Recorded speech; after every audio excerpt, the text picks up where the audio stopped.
Nilikuahidi kuwa hautakaa uje unione maisha yako yote. Ila samahani, leo nimeivunja hiyo ahadi. Mzee Mkwanda, kila siku waga unafanyaga makosa kwa kujirudia. Baada ya miaka 5, leo umerudia tena kosa lile lile. Kosa gani nirudia? Swali zuri. Ulitembea na Mzuri kumdanganya kuwa utamsaidia 500,000 kwa ajili ya kuokoa maisha ya mama yake. Lakini haukufanya hivyo. Ulimdanganya, ukamtumia, alafu ukamfukuza bila kumpa hata shilingi. Leo unajua kitu gani kilichotokea? Mzuri hakuweza kusaidia tena maisha ya mama yake. Na kilichofuata, mamake Mzuri amepoteza maisha. Liza Nuri, mimi sijatembea na Mzuri. Na kama amekwambia hivyo, atakuwa amekudanganya. Mimi umri wangu sio kutembea na mtu kama Mzuri. Naomba unielewe mwanangu. Unadanganya. Unadanganya tena. Unajaribu tena kudanganya. Hujawahi kubadilika. Hata mara ya kwanza ulidanganya katika uongo ambao ulionekana. Leo hii unadanganya tena. Unanilazimisha kitu ambacho mimi sijakifanya. Alafu unachokiongea ni makosa. Kwa sababu unaongea kitu ambacho una uhakika nacho. Hilo ni kosa. Unanielewa? Mimi sio mtu wa hivyo. Mimi sio zela ovyo. Mimi sio chizi. Na kila kitu ambacho ninachoongea nina ushahidi nacho. Hata katika hili pia nina ushahidi nalo. Wewe ni muuaji, Mzee Mkwanda.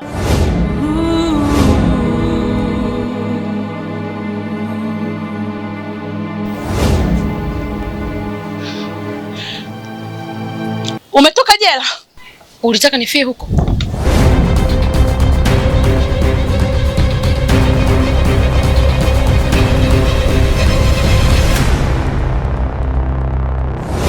Nyie,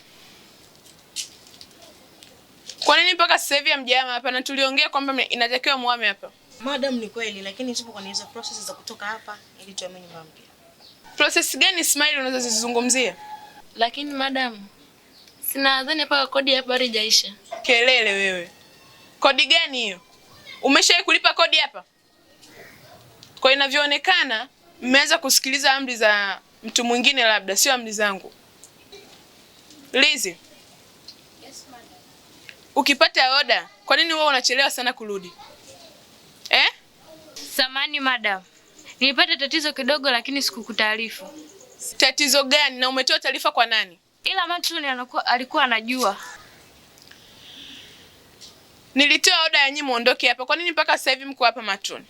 Tulikuwa tunataka tuame leo, ilikuwa ni jana ile leo na istita. Halafu Mzuri kashaenda msibani. Hata mmoja wenu kati yenu nyie wote hakuna alomsindikiza. Kwa nini? Kiukweli tumehuzunishwa sana na hilo swala. Na kuona kwamba kwa nini hatujaweza kumsindikiza. Lakini tulipungukiwa hela kidogo na uli nini. Kwa hiyo tukaona tuchange, tumpe hela kidogo aende, ila sisi tutakuwa naye pamoja katika 40. Kwa hiyo kwenye 40 tutaenda. Sikilizeni niwaambieni. Leo ni usiku wa mwisho. Wote inatakiwa mbebe mabegi yenu muhame. Sawa? Sawa. Sawa madam. Leo ni mara ya mwisho. Sihitaji kurudia tena hiki kitu.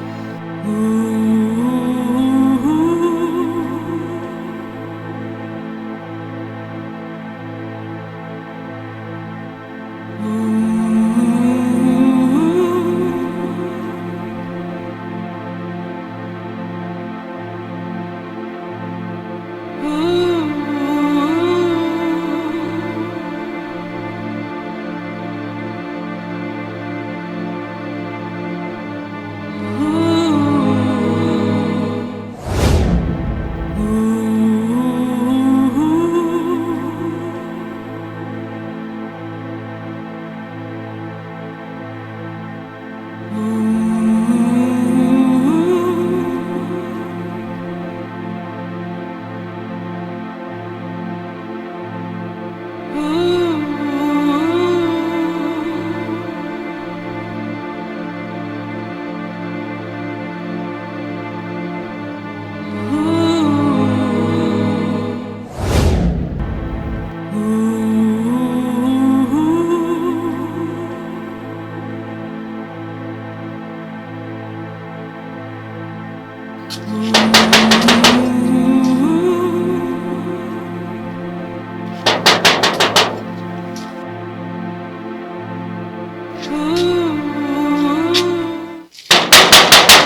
Karibu.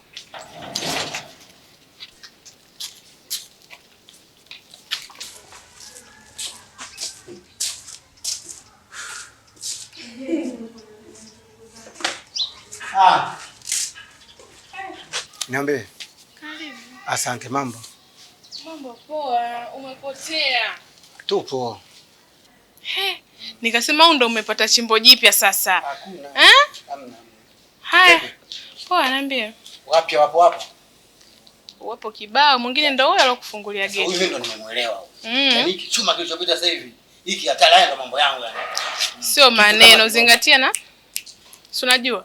Sipendi zengesha kwenye kazi zangu. Mimi kama kawaida. Pay kwa simu. Unaonaje? Haya, niambie. Kulikoni ujio wako wewe hapa? Hujui? Nimekuja kutekeleza makubaliano tulioahidiana. Ahadi gani ambayo tulikubaliana mimi na wewe? Nimekuja unioe. Nikuoe? Ndio. Kwani wewe utambui kwamba wewe na mke wangu ni ndugu? Mzee Mkwanda, kama ungekuwa unajua mimi ni ndugu wa mke wako, kwa nini ulikubali kulala na mimi? Mpaka ukapelekea umauti wa dada yangu baada ya kutufumania. Au sio? Hapo tu ndo napokupendea tajiri. Lai! Mtoto mkali sana, nimemuelewa. Yaani nimemuelewa kishenzi. Lakini wape hapa wengine wapo hapa. Wapo ndo kwanza wewe kuku kienyeji wewe. Mshamba.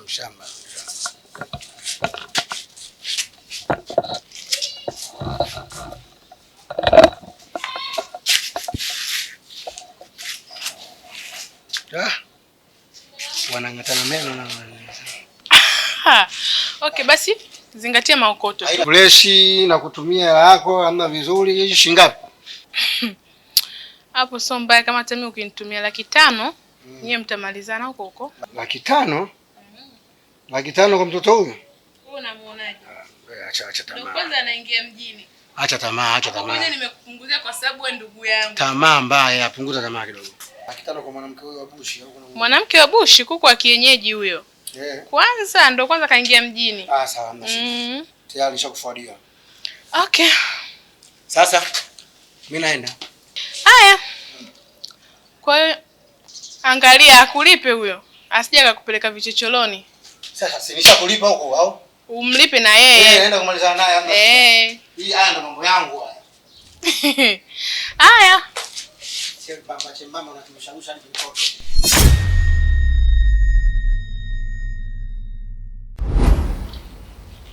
Unashangaa kitu gani?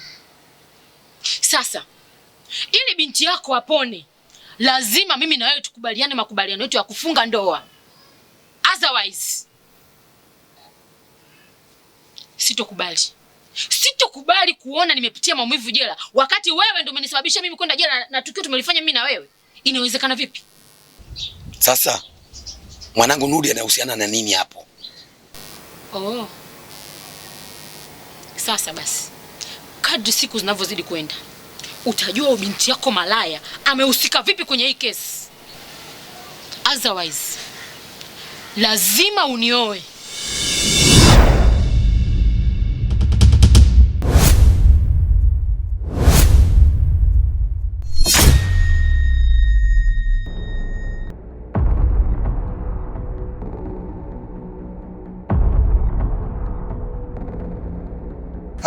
Bwana Jerwani. Niambie ndugu yangu. Habari bwana. Safi kwema. Kwema, hali vipi? Sema ndugu yangu, ulinikuta ndo nataka niondoke hapa. Wewe nawe acha bali zako bwana. Unakuwa mongo si kwa nini ndugu yangu? Hiyo mambo sio kuongea mbele ya wanawake bwana. Sawa?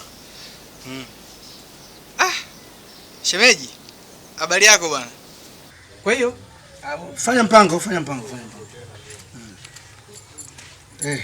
Hii hapa ndugu yangu. Asante. Utaniwekea chini ya mlango pale. Pale chini ya mlango? Hamna shida. Ila kuwa makini sana ndugu yangu. Hamna shida, uweze kukuta madoa. Haina shida kabisa. Haya.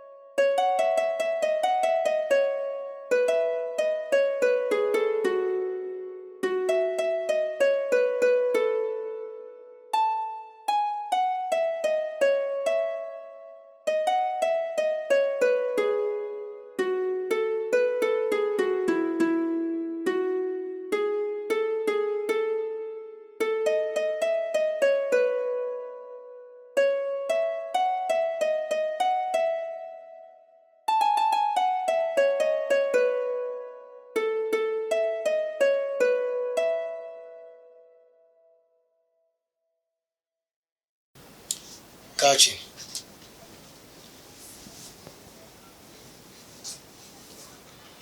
Kwani una shida gani? Hautaki? Unajua Roy, wewe ni mwanamke mzuri sana. Lakini nini? Unajua Roy, mtu ukimwangalia kwa nje tu utamwona labda ana raha, lakini anapitia matatizo magumu sana. Anapitia shida nyingi. Unaweza kunieleza, labda naweza kuyatatua. Roy, mimi nina shida kubwa sana. Bwana, kutokana na vipimo tulivyokufanyia na operation tuliyofanya pia, ni tumeondoa mfumo wako wa uzazi. Kwa hiyo huna uwezo wa kumzalisha mwanamke. Yaani si kwamba hutakuwa na mbegu utakuwa nayo, ila vianzilishi vya mbegu zile ambazo zinafanya uweze kutunga ujauzito kwa mwanamke kwako tumeondoa. Kwa maana hiyo huna uwezo wa kumpatia mwanamke yoyote ujauzito. Ina maana nataka kusema mimi siwezi kupata mtoto? Nipende kuambia ukweli. Mimi napenda kila mgonjwa akija hapa nimtibie. Lakini kiukweli kwako napenda kuchukua nafasi hii kukwambia huwezi kumpatia mwanamke yoyote ujauzito. Na kwa kuthibitishia hilo, hizi hapa. Hii ni ripoti yako ya kuonyesha operation yako na mfumo wako mzima ulivyokaa. Kwa hiyo utaangalia vizuri. Na hii hata kama utaenda katika hospitali nyingine bado majibu yatakuwa ni hayo. Okay. Sasa daktari, mimi kinachonitia wasiwasi, mke wangu ni mjamzito. Hii mimba ametoa wapi? Sasa ni hivi. Kwa hiko ulichokiongea, nahisi hiyo mimba itapaswa kwako. Kwa sababu mimi na uhakika kabisa, unajua ile operation tuliyokufanyia ni kwamba tulijaribu kuondoa kabisa mfumo wako wa uzazi. Kwa hiyo ni kwamba huwezi kupata mtoto. Na si kwamba labda ile tatizo lingekuwa ni la muda. Ningekwambia kama ni la muda ningekwambia bwana vumilia mpaka miezi kadhaa labda itakaa sawa. Lakini tuliondoa kabisa. Sasa unaponiambia kwamba mkeo ni mjamzito, basi jua kwamba hapo kuna shida nyingine. Pole sana. Hata mimi napitia changamoto kama hiyo. Sema utofauti wetu ni kitu kidogo sana.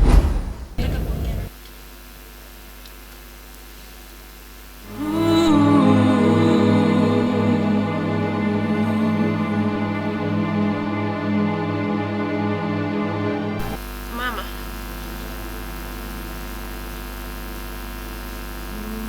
Ni mimi. Samahani mama. Leo naomba usiongee chochote, nisikilize. Najua nimekusaliti wewe na mtoto wangu. Nimemwacha mtoto wangu akiwa bado mdogo sana, wakati ambao ananihitaji. Ila sijapenda. Sitaka kufanya hivyo. ni kwa sababu sikutamani kuona mtoto wangu ananitazama kuona mama yake anashindwa. Nimekuja mjini kutafuta.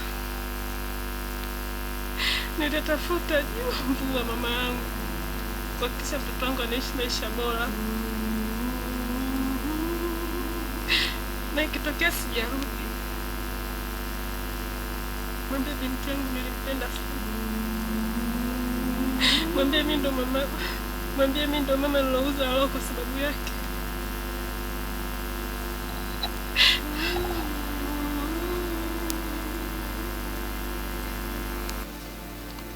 Pole sana Roy. Hizo zote ni changamoto za maisha. Na naelewa jinsi gani unavyojisikia. Ila pole sana. Hayo yote yatapita. Siku zote chenye mwanzo kikosi kuwa na mwisho.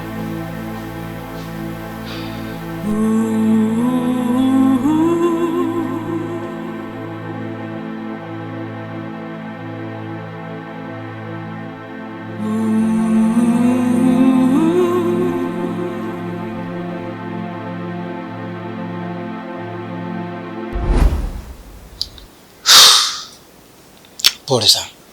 Asante. Samahani, naomba nikuulize swali. Kwani wewe hutaki kuwa baba? Kama unataka kuwa baba basi kuwa baba yake, kwa sababu kuna watu wengi sana wanaishi kwenye ndoa na watoto ambao sio wa kwao. Mimi nadhani ukimlea huyo mtoto kama mtoto wako, atakuja kukusaidia baadaye. Ni kweli. Lakini inakuwa ngumu kidogo. Mimi kumlea mtoto ambaye sio wangu haiwezekani.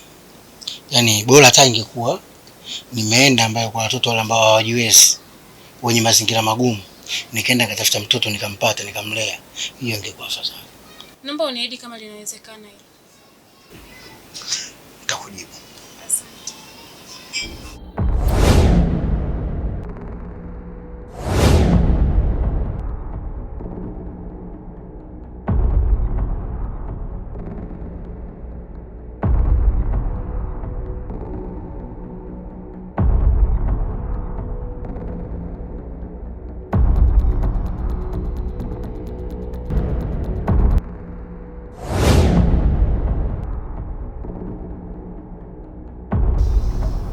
Wow. Mazingira nikiangalia kwa nje yanaruhusu. Na kila nilichokipanga kitaenda kama nilivyopanga. Madam Kamira, jiandae tucheze mchezo ulioanzisha miaka 4 iliyopita.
Hey! Roy. Kumbe upo huku?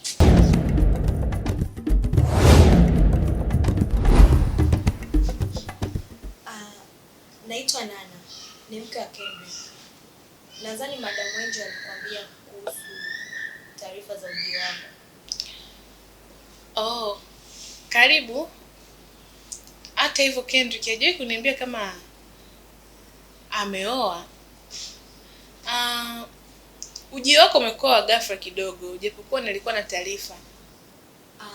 Unajua Kendrick huaga hapendi kuweka mambo yake wazi. Ila mimi ni mke wake na tulikuwa tunaishi wote nchi za nje. Okay. Ni kwema, lakini ulikotoka? Kwema, japokuwa sio sana. Tumeachana kwa sababu mimi siwezi kushika ujauzito. Pole. Pole sana. Lakini unajua kwamba Kendrick anaonekana ni mwanaume msomi, mwanaume mwenye elimu. Sikutegemea kama anaweza kumwacha mke wake kwa sababu hawezi kushika ujauzito. Anyway, karibu, ujisikie huru na ujisikie uko nyumbani. Nashukuru. Na kingine, sikutegemea kama una moyo mzuri kiasi hiki. Naomba nikushukuru sana kwa kunipokea. Sikutegemea. Lakini pia sitokaa sana. Nitakaa kama wiki 2 hivi. Baada ya hapo naweza nikaondoka. Wewe tu, hata ukijisikia kukaa miezi 3 mpaka pale utakapomaliza mambo yako, basi unakaribishwa. Nashukuru sana. Okay, basi sawa, karibu. Asante.